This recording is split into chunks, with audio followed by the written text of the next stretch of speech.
Alléluia, Dieu est vivant. Alléluia, Dieu est puissant. Alléluia, il est notre Dieu. Gloire à Jésus. Est-ce que tu peux acclamer le Seigneur? Pendant que tu acclames le Seigneur, tu déclares: je suis un enfant de Dieu. L'ennemi ne peut rien contre moi.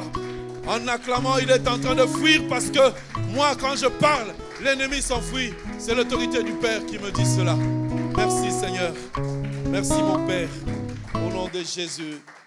Au nom de Jésus. Amen, amen, amen, amen.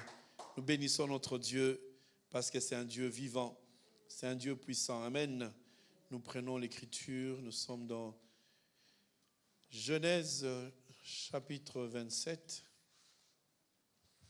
Je vais lire à partir du verset 11. Jacob répondit à sa mère: voici Ésaü, mon frère, est velu, et je n'ai point de poil. Peut-être mon père me touchera, et je passerai à ses yeux pour un menteur, et je ferai venir sur moi la malédiction et non la bénédiction. Verset 13, sa mère lui dit: que cette malédiction, mon fils, retombe sur moi. Écoute seulement ma voix et va me le prendre. Amen, amen. Nous pouvons nous asseoir. Que Dieu vous bénisse. Amen. Notre sujet reste le même. Nous n'avons pas terminé, ou du moins, nous étions en train de prier pour la restauration. Nous avons détruit les œuvres des ténèbres. Nous avons détruit toutes les situations sataniques et diaboliques dont le Dieu nous a révélé les choses. J'ai eu quelques retours par rapport aux rêves. Il y a des gens qui ont compris: ah, je ne savais pas pourquoi dans mes rêves, j'étais souvent en retard. Je ne savais pas pourquoi dans mes rêves, je voyais des fourmis. Il y a quelqu'un qui me dit: oui, quand il fait chaud, on voit les fourmis. Oui, on les voit dans la nature, mais on ne les voit pas dans les rêves. Donc, si on les voit dans la nature, c'est normal, mais ce n'est pas la peine de le voir dans les rêves, ça n'a pas la même signification. J'aimerais que vous puissiez aussi faire cet exercice. Il faut aimer la prière. Amen, amen. La prière, oh frère, la prière est une très, très bonne chose. Et la prière, c'est une puissance. La prière, elle a cette capacité de t'enlever même le stress. Tu vois, j'entends un coup de fil. Allô, il y a ça, il y a ça, il y a ça, il y a ça. Humainement parlant, tu te dis: mais Seigneur, c'est pas fini. On vient de jeûner, c'est pas fini. Mais quand tu entres dans la chambre, tu te mets à prier, tu sens tout d'un coup ce poids-là en train de tomber. Dieu te dit: qu'est-ce que tu as à t'intéresser à ça? Ça, c'est le diable. Et à un moment, tu montes spirituellement, tu te rends compte que tu viens de faire une toute petite erreur de se dire: pourquoi ces choses sont encore là? Le encore là, il fait quoi là? C'est juste de dire: c'est venu pour me perturber. Je ne vais pas regarder ça. Tu mets ça de côté et Dieu te conduit. Et le lendemain matin, il y a un téléphone, ça change. Parce que tu fais confiance à Dieu. J'avais dit que Dieu aussi, il veut manger notre foi. Et voilà, c'est fini là. Ah, maintenant, c'est la viande. Mais le fait d'avoir mis son cœur à cela, Dieu se révèle. Avant de continuer cet enseignement, tout à l'heure quand on priait, je posais la question à Dieu et j'ai même demandé ça comme intention de prière. Seigneur, qu'est-ce que moi je dois faire? Ce que moi je dois faire, Dieu me révèle. Mais c'est que l'assemblée des saints de Villeneuve doit faire, qu'on ne fait pas. Dieu m'a dit: vous n'évangélisez pas, vous n'appelez plus personne. Et ça, c'est dangereux. C'est dangereux parce que Dieu, quand il nous donne un enseignement, cet enseignement, ce n'est pas seulement pour nous. Regardez, les apôtres, ils ont reçu l'enseignement. On dit, on est fondé sur le fondement des apôtres et des prophètes. Quand les apôtres ont reçu la parole, qu'est-ce qu'ils ont fait de cette parole? Ils sont allés partout pour parler de ce qu'ils ont vu chez Jésus-Christ et pour enseigner ce qu'ils avaient reçu par le Saint-Esprit. Et c'était ça le but. Et nous avons tout à l'heure prié. Jésus nous a dit: je suis un Dieu fidèle, mais vous n'êtes pas fidèles. Donc, mettons cela à cœur. Nous ne sommes pas fidèles parce que nous avons promis à Dieu. Même si tu n'as pas promis, comme moi le pasteur j'ai promis, donc tu es dans ça. Que Seigneur, nous irons chercher des âmes. Seigneur, nous allons évangéliser. Nous allons parler de toi. Nous voudrions que beaucoup de gens viennent à te connaître. Et c'était ça notre marche. Dieu nous a fait quelque chose de merveilleux durant la semaine passée. C'est la restauration. On a dit: Dieu ordonne la restitution. Donc, j'ai pris les deux mots restitution d'abord parce qu'on doit récupérer ce qu'on nous avait pris. J'ai expliqué, on nous a pris ça quand nous sommes venus dans des familles dans lesquelles on ne nous a pas donné ce qui nous appartenait. Mais le Seigneur, par sa grâce, nous a apporté cette restitution aujourd'hui au travers de l'enseignement que nous avons dans Genèse 27. Et la restauration, c'est pour ceux qui ont reçu cette grâce, cette bénédiction à la naissance, ils ont grandi avec et ils sont arrivés à un moment, ils ont commencé à le délabrer. J'entends deux types de personnes. La restitution, c'est pour les gens qui n'ont pas connu Christ à l'enfance. Ils sont nés dans des familles pleines comme nous et ils sont arrivés à un moment, ils se sont convertis et là, Dieu va restituer. Amen. La restauration, c'est des gens qui sont nés dans une famille chrétienne.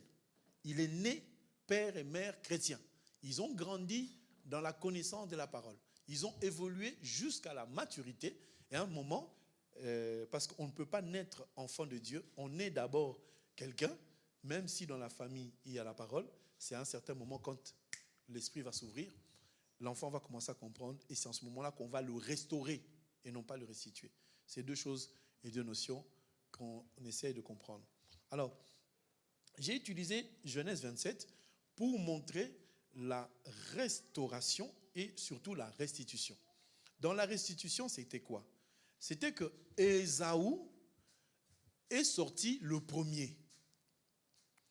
Jacob est sorti donc le second, pas le deuxième, le second. Donc après Jacob, il n'y avait plus rien.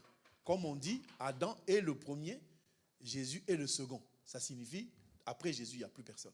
Si vous voyez un prophète du temps de la fin qui vient dire que je viens accomplir ce que Jésus n'avait pas fini, ça, c'est de l'arnaque. Ça, c'est un démon qui fait ça. Après Jésus, il n'y a plus personne. Parce que même Adam, c'est lui-même Christ qui est venu pour montrer les œuvres au travers de la faiblesse de la chair, mais il est venu en tant que Jésus pour montrer la force au travers de l'esprit. Il est toujours l'alpha et l'oméga. On voit que Ésaü est le premier-né. Selon la loi juive, Ésaü donc doit hériter de Isaac. Mais regardez bien, l'héritage ne constitue pas à dire à son fils, la maison là, c'est pour toi. La villa qui est à Melun, c'est pour ton frère. Non. Là, l'héritage, la richesse, ce sont des paroles. Et nous recevons notre héritage au travers de la parole de Dieu. Amen.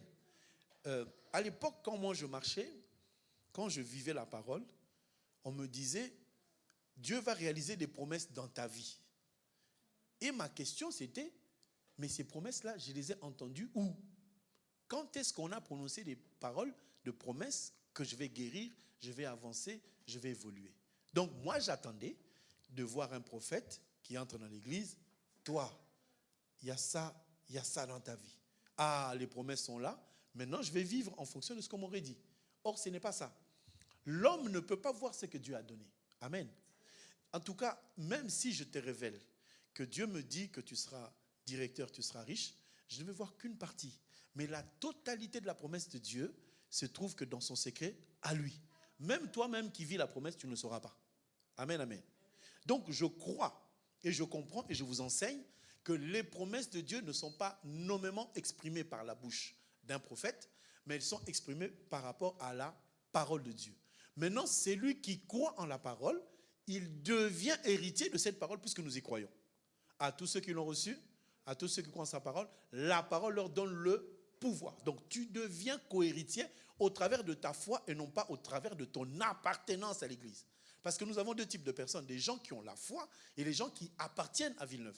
Parce que Villeneuve-Saint-Georges ne sera jamais enlevé. Ce qui sera enlevé, ce sont des personnes qui ont cru en la parole de Dieu donnée à Villeneuve, mais pas dans la parole de Villeneuve. Parce que Villeneuve-Saint-Georges n'a pas de parole. Est-ce que tout le monde me comprend?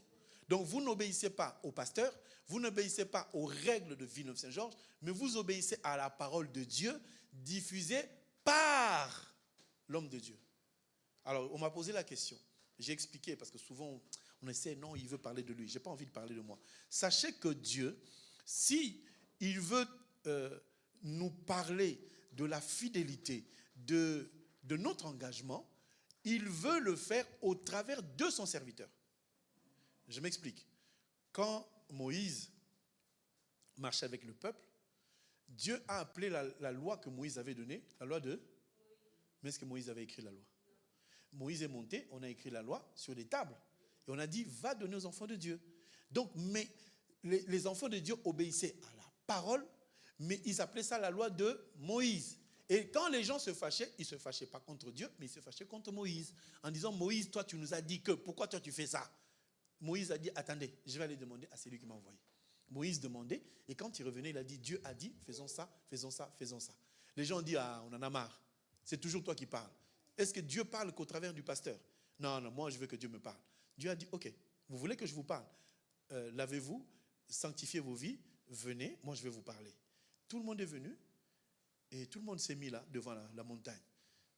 Moïse aussi, hein, a dit, bon, Dieu, tu as voulu, ils sont là, tous, ils étaient là. Plus de 600 personnes, 600 000. Ils étaient là. Et maintenant, Dieu, pour parler, le ciel s'est obscurci. Tu vois, non? Il fait chaud là.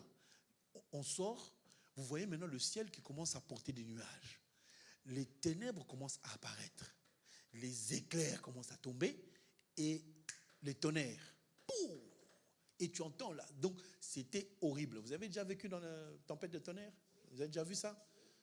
Il y a des blagues en France, mais en Afrique, ça tombe. Hein. Ah, il y a des moments où, nous, au pays, c'était, tu entends un peu, ouais, et boum, tu entends, il y a quelqu'un qui est mort. La foudre est tombée sur lui. Il y a des gens qui meurent comme ça. Et les gens ont commencé. Moïse était calme. Moïse entendait Dieu parler. Mais eux, ils étaient en train de... Qu'est-ce qui se passe? Ils tenaient les enfants. Les enfants avaient... Et ils ont commencé à crier, Moïse, c'est bon, arrête. Dis-lui d'arrêter. Toi, va lui parler. C'est bon, ne parle plus. Dieu a montré ça pourquoi? Parce qu'il dit que je ne peux pas descendre chez tout le monde à parler. Je passe par mon serviteur, vous écoutez, et en comprenant ce qu'il vous a dit, maintenant je viendrai vous parler. Est-ce que tout le monde comprend? C'est pour cela, Dieu, pour tester ton amour envers lui, il le teste au travers de ton attachement envers celui qui t'enseigne. Voilà pourquoi c'est écrit dans Galates, chapitre 6, faites part de tous vos biens à Dieu. Amen, amen. Dans la restitution, voici un homme qui s'appelle Jacob. Il était assis. Il était assis dans son coin. Ce n'est pas Jacob qui a écouté aux portes. N'est-ce pas? C'est sa mère. Vous me direz, les femmes écoutent beaucoup trop. C'est normal. Des fois, quand elles écoutent comme ça, elles nous sauvent aussi la vie. Maman tend l'oreille. Parce qu'une femme qui est vraiment fidèle à son mari doit écouter toutes les paroles de son homme. Quand son homme discute même au salon avec des gens, les enfants font du bruit. Il n'entend pas les bruits des enfants. Taisez-vous! Elle veut entendre ce que son mari dit là-bas. Elle veut savoir. Quand le mari menteur fait des promesses au salon, sa femme fait il est parti encore celui-là. Je connais un monsieur, il mentait comme il respire. Il appelle sa femme. C'est comme ça, non? La femme dit, moi je vais faire ma cuisine. Il ne veut pas participer au mensonge. Mais quand tu es un homme qui dit vrai, l'homme dit la vérité. Quand il est en train de parler, toi la femme là dans la cuisine, tu es en train de dire yes, you are my husband. Hein? Tu es en train de dire yes. Hein? N'est-ce pas? Tu es dans la joie, tu sais que mon mari, non, il est capable. Hein? Toute femme aime que son mari soit capable, n'est-ce pas? Ah, dites amen quand même. Quand ton mari fait des choses, hein, ça te fait du bien ou pas? Tu sais que c'est lui. Hein, c'est lui. Tu as besoin de dire à tout le monde, c'est mon mari qui a fait ça. J'ai regardé la vidéo. Vous savez, les vidéos, quand vous faites la nourriture, des fois, je vais regarder pour faire des plats surprises à ma femme. Je regarde, il y a la femme qui dit, oh, je vous montre tel plat. En plus, c'est mon mari qui a coupé les oignons. Mettez un like pour mon mari qui a coupé les oignons. J'ai dit, et moi alors? Mettez-moi aussi un like. Mettez-moi un like. Hein? Les gens ont mangé ma quiche ici, j'ai amené là. Ils ont mangé, ils ont dit non, ça c'est maman Chantal. C'était tellement bon. Amen, amen. C'est aussi notre rôle, les hommes, d'apprendre à préparer. Hein? Un jour, tu fais la surprise à ta femme, chérie, assieds-toi. Un bon plat. Et bien aimé, j'aimerais que vous puissiez comprendre que Jacob, dans son innocence, n'a pas pensé à aller écouter ce que son père disait. C'est la femme qui écoute. C'est la femme qui a entendu que le père veut bénir. Et c'est la femme qui est venue dire à l'enfant, enfant chéri, lève-toi. C'est le moment. Que représente Rebecca dans la Bible? Rebecca représente les hommes de Dieu. Parce que les hommes de Dieu doivent écouter ce que Dieu demande, écouter ce que Dieu veut, pour qu'ils viennent le dire à ses enfants que vous êtes. Amen, amen. C'est pour cela qu'un pasteur qui est colérique, qui a de la haine, il faut qu'on le délivre. Le pasteur doit écouter ce que Dieu dit. Non, Dieu veut qu'on enseigne ça maintenant. Il ne faut pas aller enseigner des choses parce que tu as des sentiments, parce que tu veux prendre un peu d'argent. Bien aimé, on va parler de l'offrande. On va parler de l'offrande. Quand tu fais ça, tu regardes le panier. Non, on parlera de l'offrande quand le Saint-Esprit nous dira parler de l'offrande. Et vous verrez, ça va tomber dans les circonstances. Quand on fait le jeûne, ou du moins, quand on annonce les jeûnes, je ne connais pas vos cœurs. Mais certainement, dans certains cœurs, on peut entendre, ah, encore, on va faire quoi encore? Mais quand le jeûne se termine, quelqu'un dira, je bénis Dieu parce que c'était vraiment un jeûne qui est adapté. Il y a déjà quelqu'un qui a dit ce genre de choses. Tu sens vraiment que, ça c'est pas l'homme de Dieu qui a dit.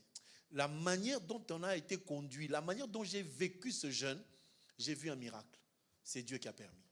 Amen, amen.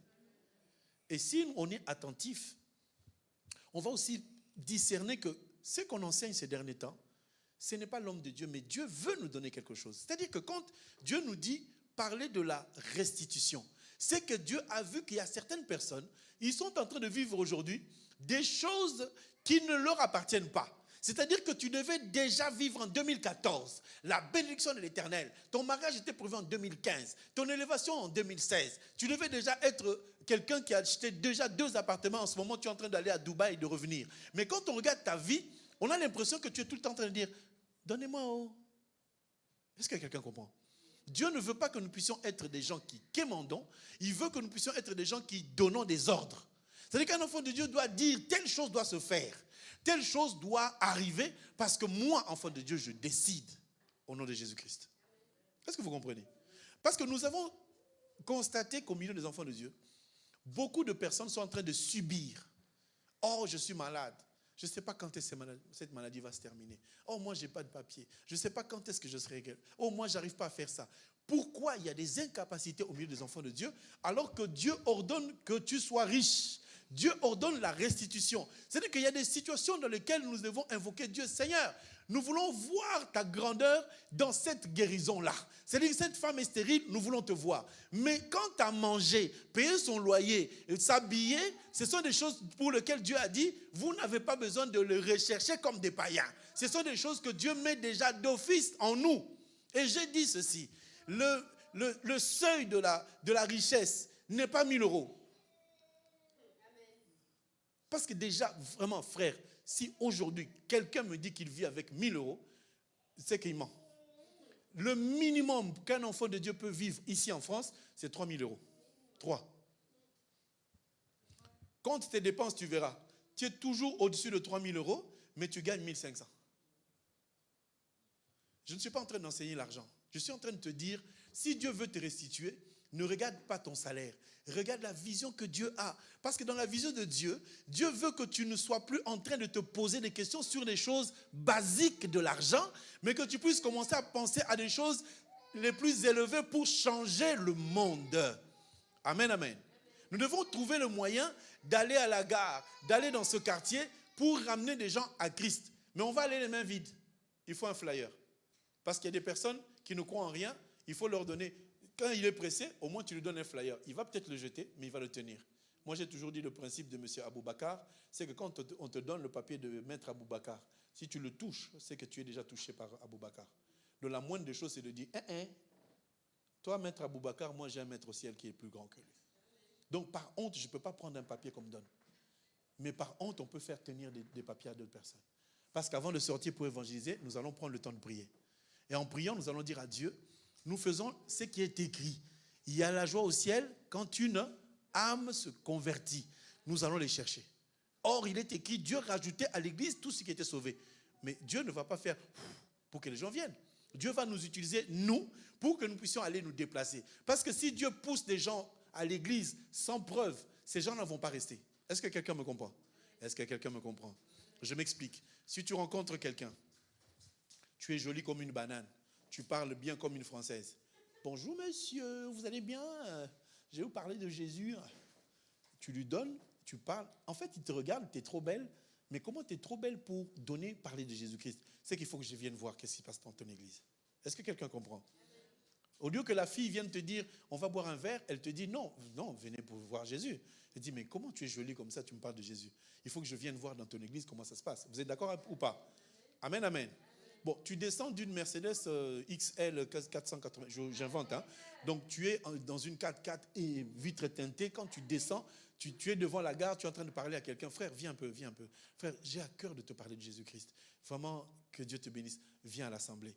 Tu te retournes, tu entres dans la voiture. Tu crois que le gars là, il va jeter le prospectus? Parce qu'il a regardé la voiture que tu as dit, peut-être là-bas, on distribue. Je vais peut-être aller voir. Amen, amen. Mais si tu viens délabré, pantalon déchiré, avec une chemise qui ne paye pas de mine et des chaussettes qui sont un peu trouées, et que tu viens dire, venez à Jésus, les gens, qu'est-ce qu'ils vont dire? Tais-toi, prends l'argent et calme-toi. Est-ce que ça fait du sens ou pas? Donc voilà pourquoi quand je parle d'argent, je ne suis pas en train de parler de devenir riche pour riche. Je veux dire que lorsque nous avons cet aspect extérieur, parce que ça se trouve dans l'enseignement que je suis en train de donner, quand nous avons cet aspect extérieur que le monde connaît, que le monde sait, et le monde sait qu'une telle voiture, ça coûte autant. Tu ne peux pas mentir à un païen. Tu ne peux pas lui dire que cette voiture-là, j'ai acheté à 3 000. Même le policier va te dire, monsieur, une voiture vite teintée avec cette vitesse, elle est de 2025. Vous n'allez pas me dire que vous l'avez achetée à 3 000. Ça va ou ça ne va pas? Quand tu entres dans une voiture qui c'est marqué Porsche, le gars ne va pas se dire que tu as ramassé. Il sait que non, ça déjà pour louer c'est cher, pour acheter c'est énorme, pour l'avoir il faut que tu aies un garage. Donc quelque part tu n'habites pas un immeuble, tu habites dans une villa. Amen, amen. Je vais vous montrer tout ce que je dis ici dans la parole. Notre démarche doit être une démarche de foi. J'ai dit que pour que nous puissions vivre la restitution, il y a 3 éléments. On va le lire dans Ézéchiel chapitre 37.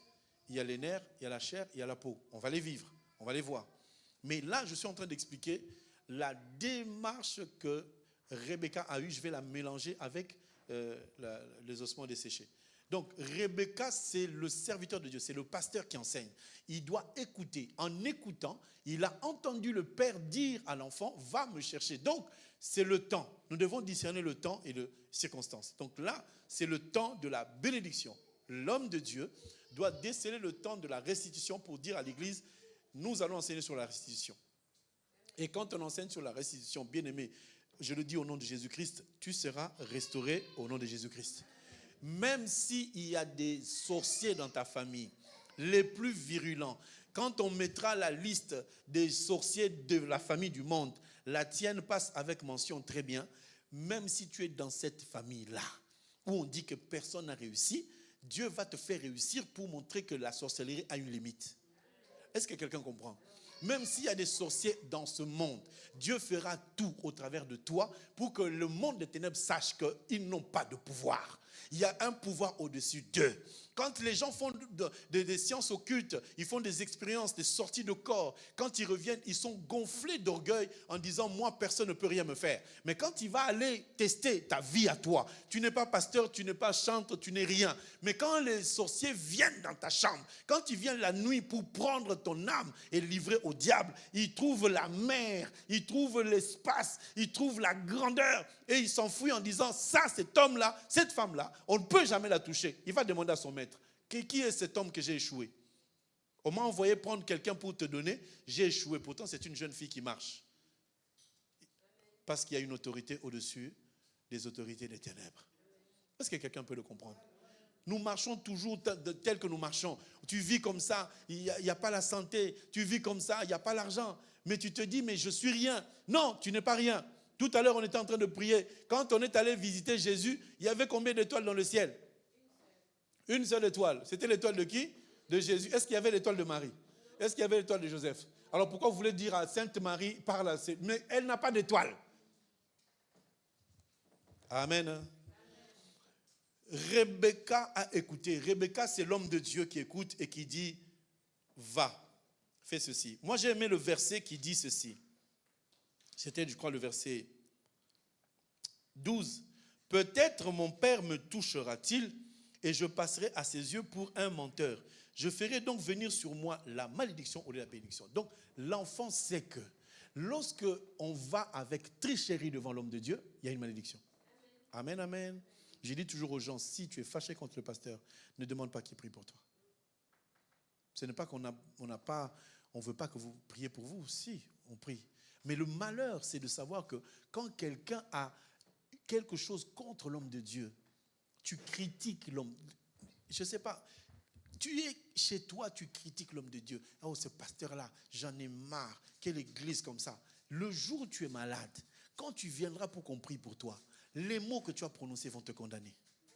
Pour que quelqu'un prie pour toi, il faut que tu aies de l'amour pour lui. Amen, amen. Amen, amen. Pour qu'un homme connaisse l'intimité d'une femme, il faut que la femme puisse l'aimer. Sinon, c'est un viol. C'est vrai ou c'est faux? C'est vrai. Tu ne peux pas embrasser n'importe qui sur la route, même si tu as tant d'amour pour des gens. Tu peux te tendre la main, mais le bisou là, il faut que tu connaisses la personne et que tu l'aimes. Et si tu veux avoir la bénédiction, il faut aimer les hommes de Dieu. Amen, amen. Alors, je vais aller lire ce verset-là. Je vais l'associer comme ça, vous allez comprendre. Ézéchiel 37, à partir du premier verset. Ézéchiel 37. Bien aimé, vous savez, je ne sais pas si tout le monde s'est rendu compte que on parle de la restitution. On parle, Dieu a ordonné qu'on nous redonne ce qui nous appartient. Mais regardez tout le développement qu'on a. Dieu a déjà dit des choses. Mais pour atteindre ces choses, il y a un cheminement. Il y a une marche. Regardez, Ézéchiel chapitre 37, verset 1er. La main de l'Éternel fut sur moi. Et l'Éternel me transporta en esprit et me déposa dans le milieu d'une vallée remplie d'ossements.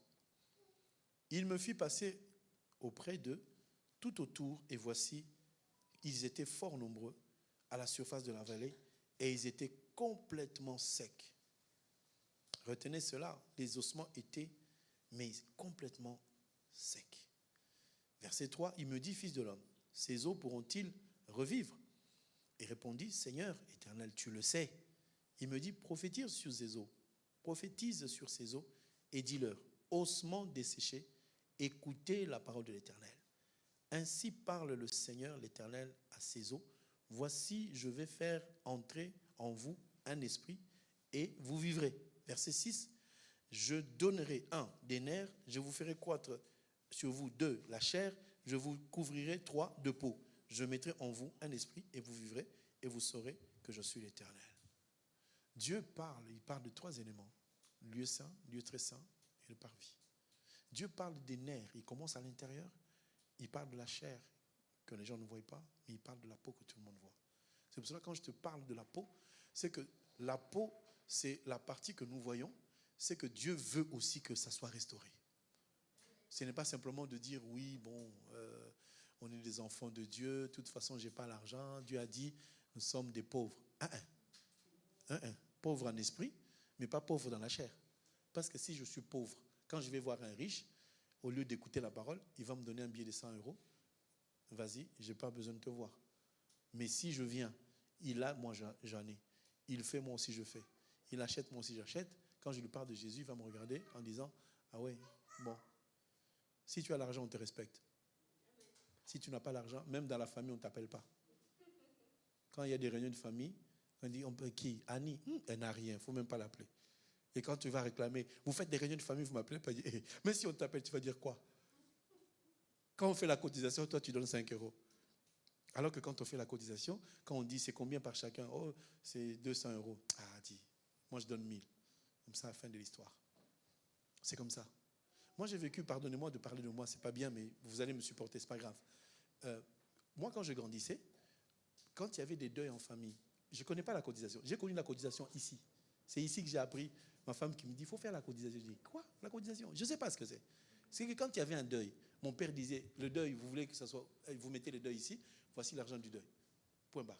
Je n'étais pas habitué à cotiser. Les cotisations, je ne sais pas comment ça se passe. Dans ma famille, il n'y en avait pas. Donc on ne faisait pas, quelqu'un va se marier, on cotise. Mon père, il posait la question, il veut quoi? La robe, tiens. Veste, tiens. La voiture, tiens, elle est là. Ça, c'est quoi? Qu'est-ce qui manque? Tout était donné. Donc, je n'ai pas vécu avec ça. Maintenant, quand il y a cotisation, bon, je suis obligé de faire, parce que c'est la solidarité. Mais quand Dieu entre dans notre vie, il faut que nous puissions être capables de dire il y a un problème à l'église. Il y a une sœur qui vient d'accoucher, elle n'a pas de papier, elle n'a pas d'argent. Il faut qu'on cotise. Tu vois, quelqu'un qui vient avec 3,50 €. Moi, je ne peux donner que ça parce que j'ai trop de charges. J'ai 4 enfants, j'ai 6 enfants. D'accord. Et l'autre qui vient, pasteur, on a trop donné. Moi, je vais donner 15 €. Et pourtant, la personne qui souffre là, elle n'a pas besoin de 15 €. Elle a besoin de beaucoup. Quand vous donnez 200 € au Matanga, ça va faire quoi 200 €? 200. Il va faire quoi avec? Quand les gens viennent pour manger, juste pour te consoler, tu pleures, hein? Ils viennent te consoler, c'est toi qui sors l'argent pour acheter la boisson, n'est-ce pas? Quand tu pleures, tu es en difficulté, c'est toi qui vas faire l'argent des beignets, oui ou non? S'ils arrivent chez toi, ils sont en train de te consoler, mais ils n'ont pas bu, ils n'ont pas mangé les beignets, ils vont repartir en disant et pourtant, j'ai mal, hein? Je suis en train de pleurer, j'ai mal dans mon cœur, j'ai perdu un être cher, vous venez manger les beignets chez moi. Et puis vous allez critiquer, on a bu des canettes, mais c'était des canettes pas fraîches. Hey. Cotisation de Matanga, moi personnellement, cotisation de Matanga, 200 €. Ça va consoler qui? Quand on prend les 200 € là, on envoie Western Union, ça arrive au pays, ça va résoudre quel problème? Le cercueil au Congo, en Afrique, c'est combien? C'est combien le cercueil? Dites-moi, vous qui connaissez. Hein? Ah non, au Congo, Kinshasa? 300, hein?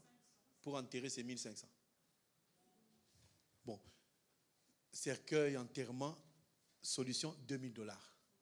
L'église cotise 200 €. Tiens, le reste, ça viendra d'où? Nous sommes frères et sœurs. Il faut s'aimer les uns les autres, hein? Et nous donnons 200.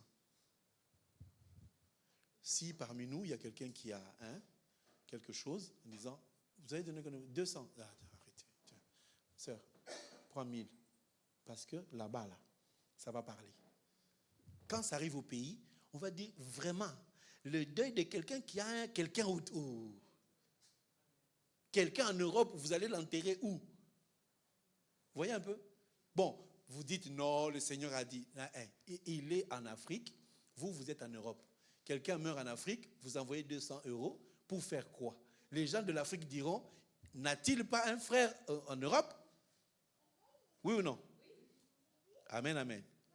Même si tu t'en fiches. Mais le fait qu'il y a deuil, l'argent qui vient d'Europe, c'est 2000 $. Les gens qui vont écouter au pays que le frère qui est en Europe, il a envoyé 2000 $ pour enterrer membre de la famille, le jour où tu viendras au deuil, là où tu vas t'asseoir, on va mettre des tapis, non? Oui ou non? Si tu te lèves pour dire, bien aimé, je vais enseigner, qui va fuir? Tout le monde va t'écouter. Pourquoi? Parce que tu as envoyé 2000 €. Et dans le deuil, là, tu leur dis, il faut croire au Jésus-Christ. Qu'est-ce qu'ils vont faire? Ils vont dire Amen. Même si c'est des hypocrites. Mais ils vont t'écouter. Et le lendemain matin, après l'enterrement, tu dis, tout le monde va à l'église. Tu donnes le nom de l'église. Tu dis, tout le monde, vous allez désormais prier ici. Ils vont dire, oui, tonton. Pourquoi? Parce que tu as envoyé l'argent, non? Mais toi, ton deuil à toi, tu as envoyé 200 $. Quand tu débarques même au deuil, on se dit, qu'est-ce qu'il est venu faire quoi lui-même? Il est venu faire quoi? Bon, c'est bon, vous connaissez les bons gars, c'est le strapontin. Le petit truc là où on va te mettre pour t'asseoir, il n'y a personne autour de toi. Et les gens dans le deuil vont dire, il vient de l'Europe. C'est lui qui avait envoyé 200 $. Allons voir. Vous comprenez? Notre évangélisation n'est pas simplement croire au Seigneur Jésus-Christ. Notre évangélisation, c'est que tu mets l'argent sur la table. Les gens t'écoutent. C'est ça la peau. Amen, amen. On ne va pas se mentir, je vous dis la vérité ou pas? Oui. On ne souhaite pas la mort, hein? Mais si ça arrive, il faut qu'il y ait la preuve que nous sommes des enfants de Dieu. Les sœurs, faites bien vos calculs. 200 €, en tout cas dans ma tanga, laisse tomber. Ah non. Il faut que quelqu'un devienne millionnaire. Comme ça, quand on dit le matin, les sœurs, moi j'aime que les sœurs soient millionnaires, tu vois non? Quand les hommes sont millionnaires, ils sont tellement radins, même s'il a l'argent, il est en train de compter, il sait que ça c'est un billet de 50, il sait. Mais les mamans là, quand le cœur est touché, elle pleure même si ce n'est pas son matin. Elle dit donnez, même 2500, 6000 elles vont donner. N'est-ce pas les sœurs? Ah oui, parce que les sœurs vont peser le pour et le contre. Cette femme-là, elle m'avait lavé quand j'étais enfant. On n'était pas là, hein? Mais il va penser à ça. La balance. Amen, amen. Nous devons penser à ça. Bien aimé, quand on voit la vallée des ossements desséchés, c'est aussi la restauration. Parce que les ossements étaient secs. il n'y avait plus de vie. C'est que quand quelqu'un n'a pas de travail, n'a pas de mari, n'a pas d'enfant, n'a pas de papier, il n'a rien à manger. Mais tu es sèche. Pendant 3 ans, tu dors un coup au 115, un coup à la barre. Tu n'as pas de vie. Et tu dis que le Seigneur est vivant. Non, Comment ça, le Seigneur est vivant? Seigneur vivant, on le sent. Donc tu viens même glorifier Dieu parce que tu sais que pendant que je suis en train de danser là, il y a au moins... Oui. Vrai ou faux? Quand l'impiaquer vient à l'église là, ils n'ont rien. Quand ils sont en train de louer, tu sais que celui-là, il n'a rien. Amen. Même si on dit oui, nous n'avons rien, nous louons Dieu, oui, d'accord. Mais quand il y en a quand même, on sent la joie. Parce que Dieu veut que nous puissions avoir, oui ou non? S'il avait dit simplement, je vous donne les nerfs et la chair, on aurait pu dire, c'est bon, la peau, on n'en a pas besoin. Mais notre aisance, c'est de savoir que nous sommes entrés dans notre restitution. Elle est d'abord spirituelle, elle est dans l'esprit, dans l'âme et dans la chair. Parce que quoi qu'on en dise, oui, nous sommes spirituels. Quand tu vas mettre les assiettes sur la table, ce n'est pas spirituel. Quand l'enfant a besoin du lait, ce n'est pas spirituel. L'enfant a besoin du lait. C'est marqué du lait. Tu chauffes, l'enfant il mange. Il voit l'esprit, mais dans ce qu'il a mangé. Oh, mon fils, il a faim, ton fils a faim, il a 7 ans. Tu dis, mon fils, on va jeûner. On va imposer les mains à l'enfant. On va chasser l'esprit de la faim au nom de Jésus-Christ. Va travailler, amène l'argent, achète du lait et parle à l'enfant de Jésus-Christ. Il va t'écouter mieux. Que si tu dis, mon fils, écoute, la conjoncture, elle est comme ça, je n'ai rien à manger. C'est pas ça. Dieu ne nous a pas donné les enfants pour qu'on donne des explications.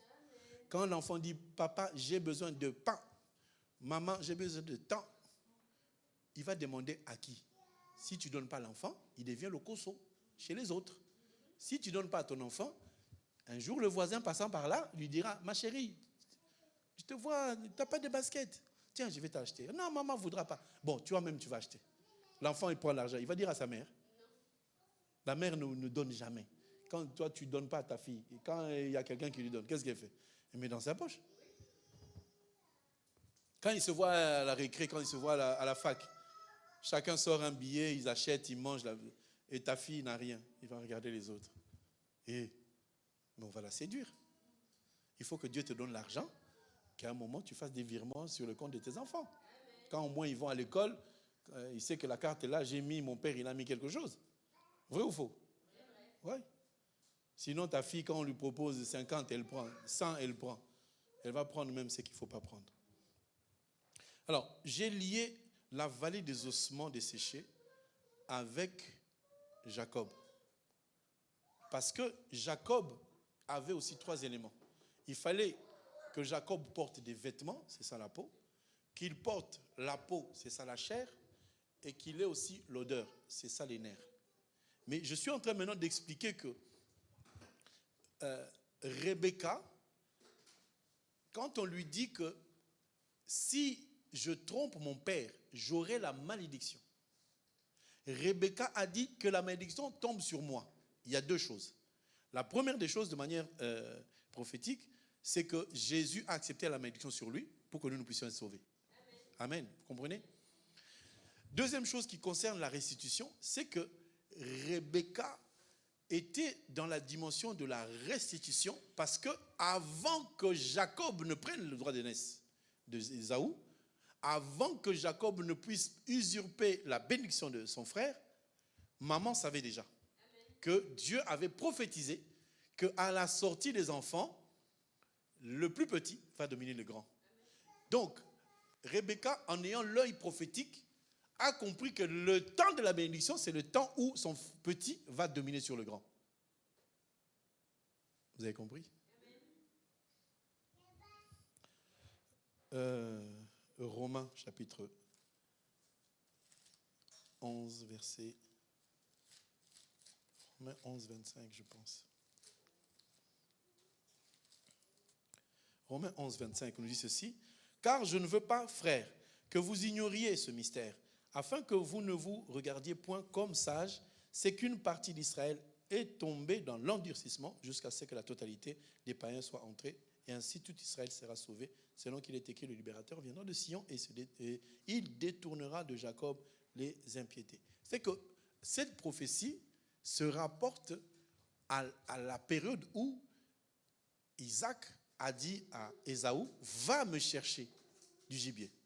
Donc, la partie d'endurcissement d'Israël, c'est la partie où Isaac dit à son fils, va me chercher le gibier pour qu'une nation entre. C'est nous qui sommes Jacob, nous sommes entrés dans la dimension de la promesse qui a été promise par la parole. Et c'est pour dire que quand il y a restitution, nous devons garder cette assurance que c'est vraiment Dieu qui restitue ce qui nous appartient, de manière à ce que nous ne puissions pas usurper la bénédiction de quelqu'un d'autre pour obtenir la malédiction. Donc la restitution, c'est une dimension de bénédiction dans laquelle Jésus prend la malédiction pour lui et nous donne à nous la bénédiction. Est-ce que quelqu'un comprend ça? Ce qui fait que Rebecca, quand vous lisez Genèse chapitre 24, vous allez voir que Rebecca était une fille vierge, était un enfant très très docile qui respectait son père et respectait les lois de son père. Son père lui avait dit que quand tu vois un étranger, il faut le saluer. Si un étranger te demande de l'eau, tu lui donnes, et s'il n'est pas seul, tu donnes à toutes ces personnes qui sont autour. Donc l'enseignement du père était là. Maintenant, quand elle quitte la maison de son père, elle part dans son mariage, elle ne reçoit pas l'enseignement du mariage. Amen, amen. Vous devez savoir qu'on ne peut pas enseigner quelqu'un à se marier. On ne fait jamais des instructions de mariage. Chez les catholiques, il y en a. Avant de vous marier, vous venez, on vous explique c'est quoi l'homme, c'est quoi la femme. Il y a des disputes quand vous allez vous marier. Tout ça là, c'est rien.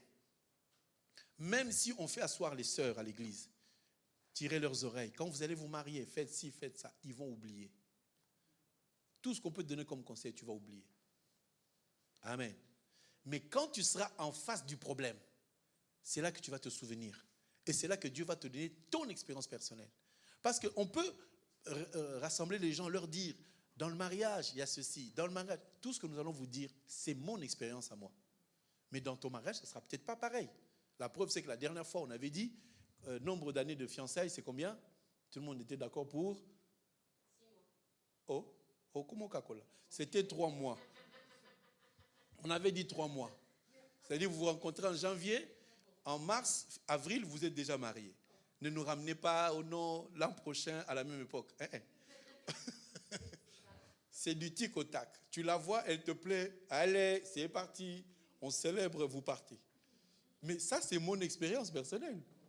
Mais il y a des gens pour qui je sais que toi, ma soeur, tu es tellement possessive, il te faut au moins 14 mois pour enlever l'esprit de jalousie. Quand le téléphone de ton mari sonne, tu vas être tout le temps. C'est qui? C'est qui? C'est qui? C'est le pasteur Freddy. Ah. Non. Il faut qu'on t'enlève l'esprit là. Quand le téléphone de ton mari sonne, tu t'en fiches. C'est pas mon téléphone, je ne décroche pas. Si le mari va, oui, allô? Oui, ma soeur? Oui, non. Bon, attends, je me déplace. Tu lui dis, chérie, va prier, va. Tu pousses ton mari à aller se cacher pour parler. C'est amen ou c'est pas amen? Je sais qu'il y a beaucoup de gens ici. Ça a besoin d'amener les gens à l'enseignement. On va demander aux frères. Frère, quand tu téléphones, comment ça se passe? Toutes les disputes, c'est autour du téléphone. C'est qui elle? C'est qui elle? Je ne sais pas. Elle est dans mon téléphone. Aujourd'hui, dans ton téléphone, tout entre. Oui ou non? Ben oui. Il y a des images qui viennent comme ça. Tu ne sais pas, tu ne les as pas appelées. Je sens qu'il y a du boulot. Hein? Je sens qu'il y a du travail. Faites confiance à l'Éternel. Ne faites pas confiance à votre mari. Cet homme-là, même s'il a envie de tricher, Dieu va le tenir par l'oreille. Yo, allez, mets-toi là. C'est Dieu qui peut faire ça. Tu vas tracer ton mari. Tu es où? Tu es où? Tu es où? Toute la vie, il veut l'appeler Cédric, tu es où? Frédéric, tu es où? Non. Laisse l'homme vivre. C'est Dieu seul qui gère. Nous, on a vu des cas. Le papa, il sort jamais. Il est à la maison. 15h, il est à la maison. Il rentre à 15h. Il reste jusqu'à la nuit. Le lendemain, il va au travail. À sa mort, on voit 14 enfants qui sortent, même âge que nous. Hé, papa, tu as fait ça quand? Le matin?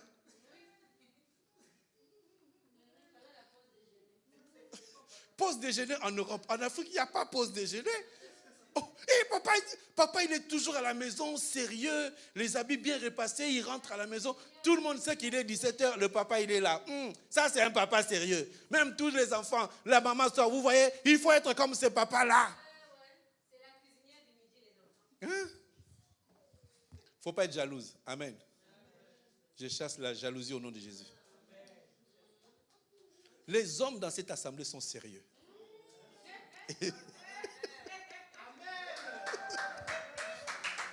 Hey, aïe.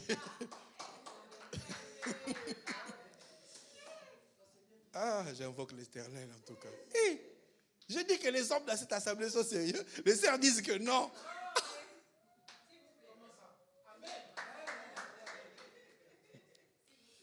Bon. Ah, il y en a qu'un. Hein? Hey, on va faire recensement. On va faire recensement. En tout cas, tout le monde va passer à la délivrance. Ça, c'est sûr. Mes sœurs bien-aimées, faites confiance à l'Éternel. L'homme que tu vois là, si tu es fidèle, si tu ne t'occupes pas de son téléphone, même s'il parle à basse voix, tu dis que c'est une sœur en Christ. Dieu va te bénir. Et même maman Mireille, même, elle dit non. Et vraiment. Bon, je vais parler de moi. Mon téléphone, quand il sonne, on s'en fiche, il n'y a personne qui regarde. Quand je parle à quelqu'un, on me dit, va dans la chambre, on ne veut pas entendre. Oh, vous, ce n'est pas le cas. Non, je ne parle pas en tant que pasteur, je suis un mari. Non, je suis un homme. Ben oui, fais confiance à Dieu. Tu vas avoir mal à la tête à force de regarder le téléphone de ton mari. Un jour, tu vas tomber sur les photos. J'ai dit, c'est quoi ça? C'est quoi ça? Tu vas faire AVC pour rien. Nous, on prend des photos, j'ai rien à cacher. J'ai pris des photos, la personne là, elle était là-dedans. C'est quoi, moi?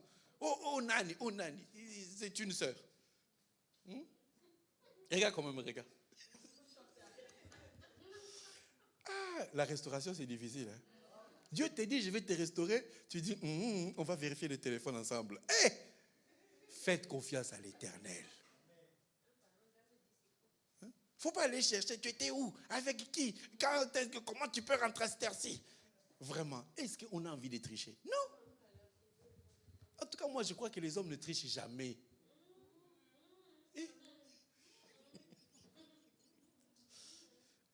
Je sens qu'il faut qu'on fasse un enseignement.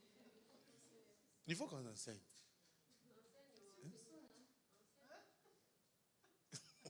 Je viens de me rendre compte, bien-aimé, que vous n'avez pas confiance. C'est-à-dire que les gens ont fait des mauvaises expériences. Maintenant, quand on leur dit, il ne faut pas s'occuper du mari, même s'il fait ça, il fait ça. Non. Faites confiance à Dieu. Ne faites pas confiance à l'homme. Moi, si j'étais à la place des sœurs, je dirais, Seigneur, donne seulement. Moi, je vais faire ce qu'on m'a dit là. N'est-ce pas? Puisque des fois, Dieu dit, si je te le donne, tu es tellement possessive que tu vas le tuer, le monsieur. Bon, continuons. Ce n'est pas grave. Ça me donne la pensée, on va faire l'enseignement pour montrer la foi qu'on peut avoir en Dieu. Parce que Dieu a cette autorité, cette capacité de nous donner ce que nous ne pouvons même pas espérer. Donc Dieu a fait quelque chose de merveilleux. C'est qu'il a donné à Rebecca la révélation que ce qu'elle était en train de faire, il n'y aura pas de malédiction parce que Dieu l'avait déjà dit. Dieu avait déjà prévu que Jacob puisse être restauré de ce qu'il n'avait plus pendant qu'il vivait. Donc, je vais dire ceci. Avant la naissance de Jacob, dans le ventre, Dieu avait déjà désigné qui va avoir la bénédiction. Mais quand ils sont sortis, on a vu Ésaü sortir et Jacob tenant son pied. Ah, on a dit ce garçon-là, il est bizarre, comment il tient le pied? La maman n'était pas là. Ésaü revient, il a faim, Il trouve que son frère a préparé les lentilles. Il dit, donne-moi les lentilles. Il dit, non, je ne te donne pas. On échange de quoi? Je te donne les lentilles, toi tu me donnes quoi? Oh, tu veux que je te donne quoi? Jacob, il dit, donne-moi ton droit d'aînesse. Ésaü n'a pas compris. Il a dit, ton droit d'aînesse, je vais faire quoi avec? Ah, tiens, tu me donnes, oui. Allez, tiens, on lui a donné, il a mangé. En mangeant les lentilles, c'était ça le droit d'aînesse qu'il a donné. Parce qu'il y a des choses qui sont scellées par la nourriture. La sorcellerie se donne par la nourriture. Donc on te donne, tu manges la sorcellerie.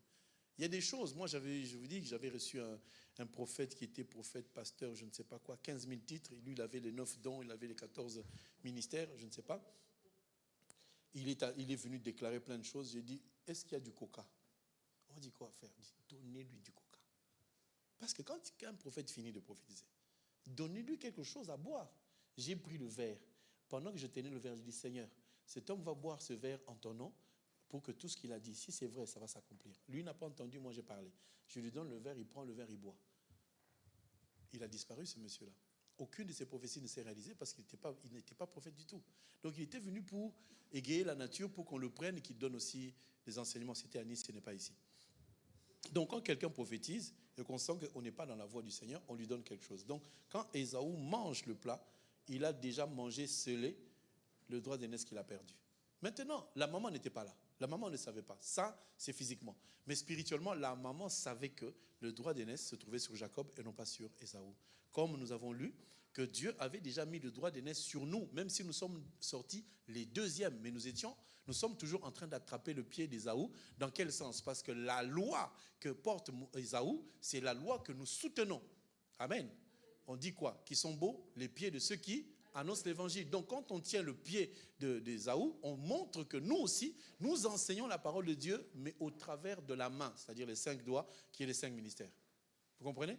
Donc il fallait que Ésaü sorte, mais que Jacob puisse tenir son talon pour témoigner que c'est lui qui avait le droit d'aînesse, parce que la grâce est supérieure à la loi. C'est ainsi que nous on est entrés.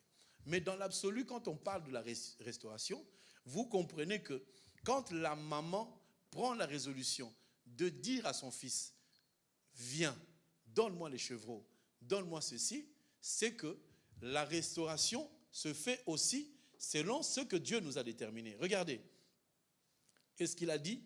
Verset 9, va me prendre au troupeau 2 bons chevreaux et j'en ferai pour toi et pour ton père les mets comme il aime. Les 2 chevreaux symbolisent la victime, c'est-à-dire l'offrande. Amen, amen. Alors, si on suppose que Jacob était un enfant, allez, supposons, c'était un enfant, il fallait qu'il ait la bénédiction.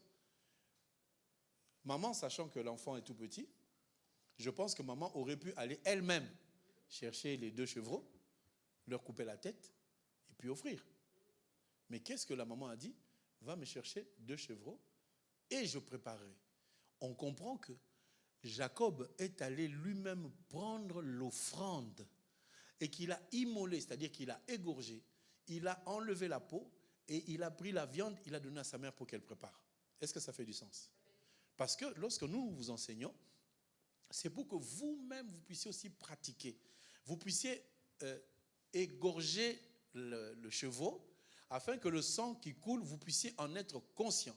Vous puissiez enlever la peau et prendre la viande donnée à la mère. Ça signifie quoi?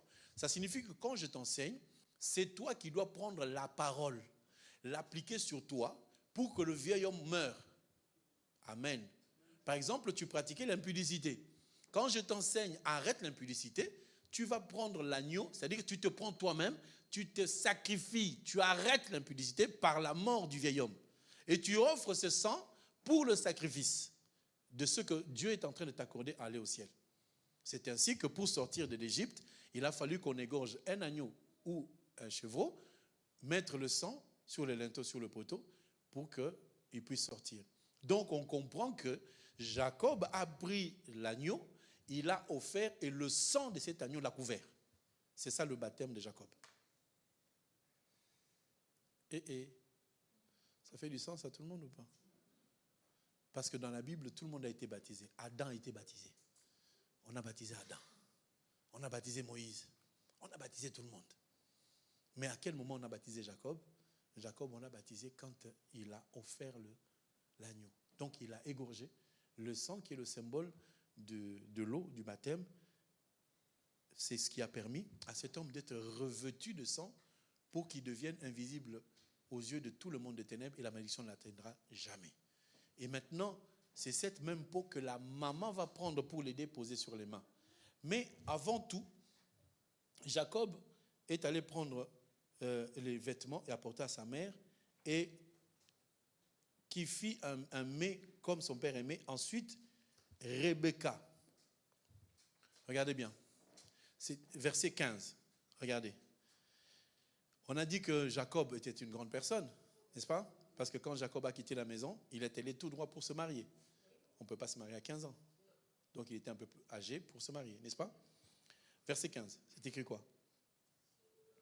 Ensuite, donne-moi le verset, je vais voir. On va lire ensemble. Vous allez, ça ne sera pas ma Bible à moi, ça sera notre Bible à nous tous. Genèse 27, verset 15. Je voudrais que, voilà. C'est marqué, ensuite, Rebecca prit quoi? Les vêtements d'Ésaü, son fils, le plus beau qui se trouvait à la maison, et fait quoi? Quelque part, si on comprend bien, Jacob pouvait aller dans la chambre d'Ésaü, prendre les vêtements, s'habiller tout seul. C'est possible? Ok. Mais là, c'est pas Jacob qui allait les chercher. C'est Rebecca qui a demandé et qui a pris les vêtements, les plus beaux des vêtements. Et si vous lisez bien, vous allez comprendre que c'est Rebecca qui a fait porter les vêtements à son fils. Or, si on lit dans la Bible, on va voir que Aaron était l'aîné de Moïse. Pour que Aaron entre en service, Aaron s'est déshabillé. Qui l'a lavé? C'est Moïse. Qui l'a rasé? C'est Moïse. Et qui l'a fait porter les vêtements? C'est Moïse. Donc on voit la main de l'Éternel. On voit donc le ministère. C'est que quand on vous enseigne les vêtements que Dieu me donne, je vous les revais. Parce que vous devez porter les vêtements qui montrent, qui témoignent que vous êtes affranchis et que Dieu est en train de vous restituer. Amen, amen. Les vêtements, pour ceux qui n'ont pas vu le verset, c'est dans le livre de Apocalypse 19. Les vêtements, ce sont les œuvres justes des saints. Ok? Donc, ce sont ces vêtements qu'on doit revêtir. Tout ce que je suis en train de vous montrer, c'est quoi? C'est que Dieu a décidé la restitution. Dieu a décidé la restauration. Dieu a décidé que tu dois être béni. Amen. Mais dans ce processus de bénédiction, il y a des éléments qu'il faut apporter. C'est-à-dire, il faut que tu sois revêtu, non pas de tes vêtements, mais des vêtements d'Ésaü qui sont le symbole des vêtements de Christ, l'enseignement. Mais ces vêtements-là, ce n'est pas toi qui les portes, mais c'est la maman qui te le fait porter, c'est-à-dire c'est le ministère qui te fait porter. C'est pour ça que nous disons que là où il n'y a pas de maman, il n'y a pas de vie. C'est quand il y a la maman qu'il y a la vie, n'est-ce pas? Et là, la maman, c'est l'image du ministère. Si dans une église, il y a un ministère, là, il y aura la vie. S'il n'y a pas de ministère, il n'y aura pas la vie, c'est un groupe de prière. Dans un groupe de prière, vous avez un frère qui vous conduit dans la prière, vous priez tous les mercredis soirs. Vous n'allez pas avancer, vous allez juste vous soutenir. Mais quand l'enseignement vient, là, on voit la présence d'une maman qui te donne les vêtements. Parce que si Rebecca ne lui avait pas revêtu des vêtements, Jacob se serait présenté avec un autre vêtement chez son père. Or, Rebecca connaissait quel est le vêtement valable qui a l'odeur d'Ésaü.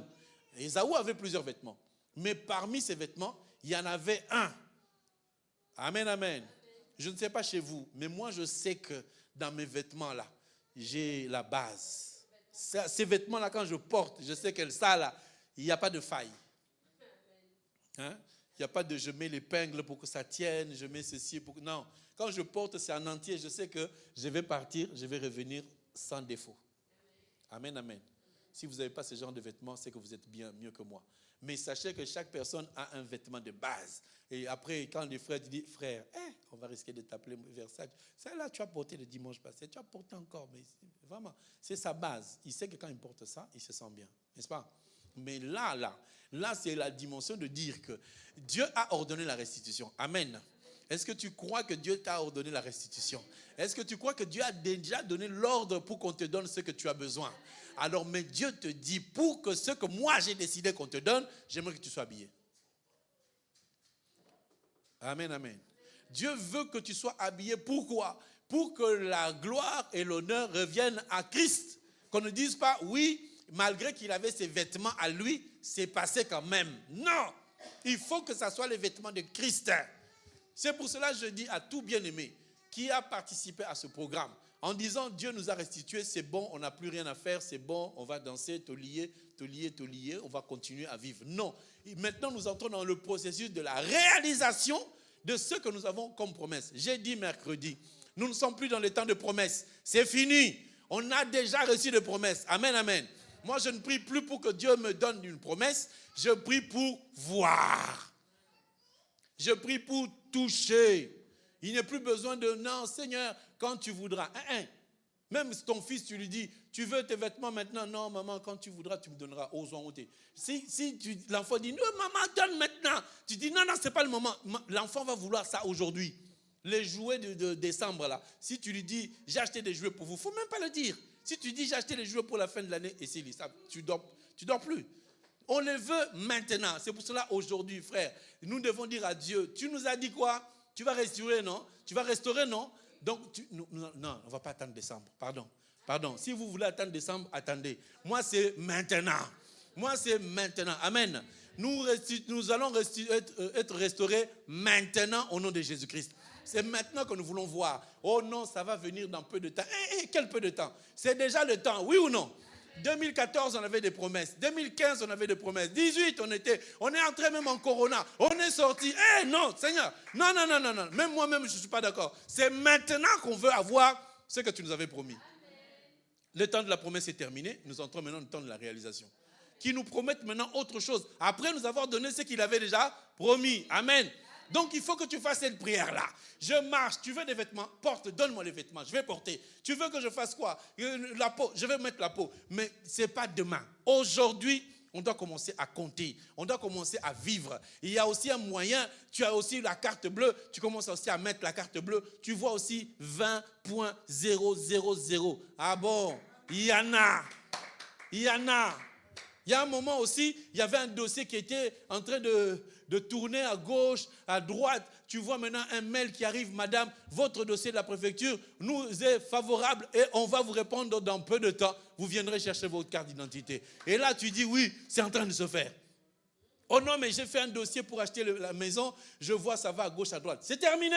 Maintenant, tu vas avoir un texto qui vous dit, madame, votre dossier a été traité, vous ne pouvez que venir voir les résultats positifs que nous vous gardons. Ça ne peut être que comme ça. Quand un enfant de Dieu commence quelque chose, il ne faut pas s'asseoir pour dire « Hey, est-ce que ça va marcher ?» Non, ça a déjà marché. Amen. Comme quelqu'un qui va faire le bac, qui ne se pose pas la question « Je vais réussir ou pas ?» J'ai fait. Moi, maintenant, je n'attends pas l'échec, j'attends la réussite. Donc, quand on va dire « Ah, tu as réussi », ben, je savais. Parce que c'est déjà inscrit. On doit vivre dans cet état-là et non pas dans « je ne sais pas si ça va marcher ou si ça va bien ». Non, ça va marcher au nom de Jésus. Amen. Donc la restauration, ce n'est pas dans 10 ans. La restauration, Dieu dit, il te sera fait selon ta foi. Moi, ma foi, si tu n'en as pas, je te donne la mienne. Moi, c'est demain. C'est aujourd'hui, cette nuit, c'est demain, c'est après-demain. Pour vous qui doutez un peu, non, pasteur, le mariage, là, ça viendra comment? Allez, la semaine prochaine. Oui, parce que si je dis ce soir, il y aura le mariage, tu dis, pasteur, il viendra comment? Par les oiseaux, par les airs, comment ça va venir? Oui, ça peut venir. Tu vois un texto là, oh, j'ai bien réfléchi, je pense que c'est toi qui es l'amour de ma vie. Et tu commences à dire, c'est qui encore? Ça sort d'où celui-là, là, il vient d'où? Il va te dire, tu es ma chérie, ça fait longtemps que je pense à toi. Il n'avait pas le temps. Or, c'est le frère qui est à l'église qui ne pouvait pas te le dire. Il a envoyé un texto avec le téléphone de quelqu'un. Dieu est capable. C'est parce que vous ne connaissez pas ce Dieu-là. Dieu est bizarre. Dieu, il amène les gens devant la mer rouge. Pour faire quoi? Seigneur, on peut aller par là, non? Le frère là, il pouvait se lever pour dire, ma soeur, c'est toi que j'ai vu. Non, il va chez lui, il prend le téléphone de quelqu'un, il t'envoie un texto pour dire, finalement, c'est toi que j'ai choisi. C'est toi que je vais épouser. Tu regardes point d'interrogation, ni nom, ni photo. Maintenant, tu vas crier à qui? Tu appelles la personne, téléphone fermé. Tu viens lui dire, pasteur, c'est pas normal. On m'envoie un texte, il dit, mais réjouis-toi. Nzoka, c'est le frère qui est juste à côté, qui n'osait pas te le dire. Ma soeur, c'est moi qui avais envoyé le texte aussi. C'est moi. Il dit, frère, depuis longtemps, je t'attendais. Dieu est puissant. Vous voyez Dieu comme quelqu'un, oui, bon, ça viendra quand, de toute façon, dans cette église, il n'y a pas mon niveau, il n'y a rien. C'est toi qui vois qu'il n'y a rien. Dans cette église, il y en a. Là où il n'y a pas de passage, Dieu voit un passage. Là où les sœurs ne voient pas des frères, il y en a ici. Oh non, moi je vais voir pourquoi. Et tu vas être comme Thomas. Crois seulement que Dieu, il sait. Oh, je regarde les yeux ont rougi, je ne vois pas. C'est parce que tu ne sais pas voir. Oui. On voit par la foi. Amen. C'est la foi qui nous permet de voir, n'est-ce pas? Mais toi, tu regardes les yeux, tu regardes des frères. Non. Ferme les yeux, tu verras par la foi. Ce que je dis là, ça doit se réaliser au nom de Jésus-Christ. J'avais dit le dossier de 2024-2023, on doit les solder. Toutes les sœurs qui ont moins de 50, 55 là, vous devez vous marier. Même à 60, c'est permis. J'ai dit bien toutes les sœurs. Il y en a d'autres qui disent, je suis maman déjà. Non, tu es seule. Au nom de Jésus, tu vas te marier. Il y a quelqu'un qui est sur la route, au nom de Jésus. Si vous n'y croyez pas, moi je me mets à genoux tous les jours. Seigneur, mes filles doivent se marier toutes. Comme ça, on n'aura plus de soucis. Non, on attendra la prochaine génération. Parce que bientôt, là, nous allons aller en évangélisation. C'est les autres qui auront des soucis de se marier. Mais vous n'en aurez plus au nom de Jésus-Christ. Et je déclare, vous n'aurez plus de problème au nom de Jésus-Christ. Même si tu fais semblant, j'ai dit que tu vas te marier au nom de Jésus. Ton bal sont dans ma casse au nom de Jésus. On va trouver un homme, tu vas te marier au nom de Jésus. Je vais aller bouger la chaise de Dieu. Seigneur, je pleure de toutes mes larmes. Elle va se marier au nom de Jésus.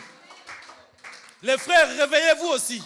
Il y a des frères là comme ça qui sont en train de dormir. Il faut qu'ils se réveillent. Il y en a d'autres derrière leur Zoom là. Quitte Zoom, viens ici. Il y a des gens cachés derrière Zoom. Viens ici en présentiel. On sait qu'il y a des gens cachés derrière Zoom. Est-ce qu'on peut acclamer le Seigneur?